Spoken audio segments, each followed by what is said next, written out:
So a little while back, Nintendo introduced the Switch.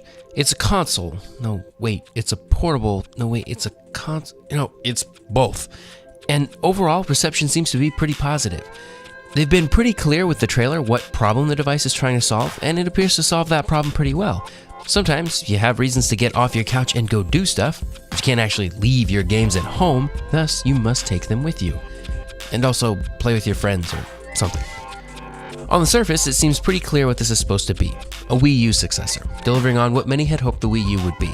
A way to play console games, but not on your TV. And the Wii U actually delivered on that promise. You could definitely just play games on your couch and not bother with the TV, and games were clearly designed with that in mind.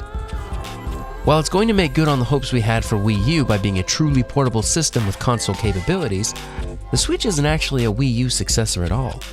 The system it's really succeeding is the 3DS. Think about it. Handheld gaming has always been Nintendo's strong suit. Sony hasn't even been able to come close to making a dent in that market. They tried to do it by making the console portable, but they had it backwards. Instead of taking the console and making it portable, Nintendo is making the portable a home console and building on their dominance in that area. But the problem Nintendo has always had with their consoles is third-party support. From the N64 on, the main reasons to buy a Nintendo console have been Nintendo games, not a whole lot else. And don't get me wrong, for every one of those systems there have been some damn good games made by Nintendo, games worth buying the system for. But for the majority of people, the people who want all of their needs to be met by one console have always had to contend with the fact that Nintendo consoles have very few good third-party games.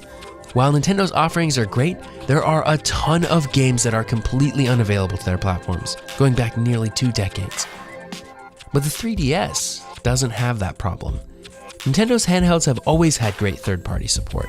They weren't porting console games, but there are a huge number of games that have been released over the lifespan of the Game Boys and DS's. These are the games that Nintendo hopes to bring to your television. And I don't mean that literally, like we're just going to see ports of 3DS games for the next generation. I mean the world of diverse and fun games that Nintendo's handhelds have always enjoyed. Nintendo's list of developer support looks pretty strong, with publishers like EA, Activision, and Square Enix on board, as well as middleware developers like Unity, Cryware, and Autodesk also rounding out the list. I don't want to put too much stock in this because there was a similar list that came out for the Wii U, and it didn't pan out as we'd hoped. But I'm optimistic about the list we've seen so far. But the world the Switch will be competing in is a tough one. The 2 consoles available now are at the peak of raw hardware available to gamers, outside of PCs, of course. So how can Nintendo compete here? Well, the thing they've always had over the other guys is obvious: portability. It's why Nintendo handhelds have almost always outsold their console counterparts. If they can bring the popularity of their handhelds to be a bit more up to par in terms of power, it wouldn't make sense for developers to not port their titles to the Switch if they can. This is another reason why they're not positioning the Switch as a replacement for the 3DS. They want players and developers to think about the system as if it were a full-blown console and give it the games a console deserves. Now, how does this go downhill for Nintendo? Well, there's a few ways, but the one I'm most worried about is if Nintendo releases a successor to the 3DS. They've already said that the Switch isn't a replacement for the 3DS, but we've heard that before when they told us that the DS was not a Game Boy replacement. If this happens, we'll be left in a situation like what Sega had in the 90s, when they released the Sega 32X as their awesome next-gen platform, only to turn around and release the Saturn 6 months later. Not only would early adopters of the Switch feel screwed, but it'd also muddy up Nintendo's strategy and make it unclear who should buy what device. If I value portability, should I get a 4DS or a Switch?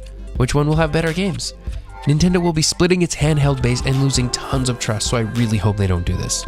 If this all fails and backfires as a console replacement though, Nintendo can still release a full, non-portable console that's just as powerful and competes on the same level as the Xbox and PlayStation, and just call the Switch a handheld replacement that can be hooked up to the TV.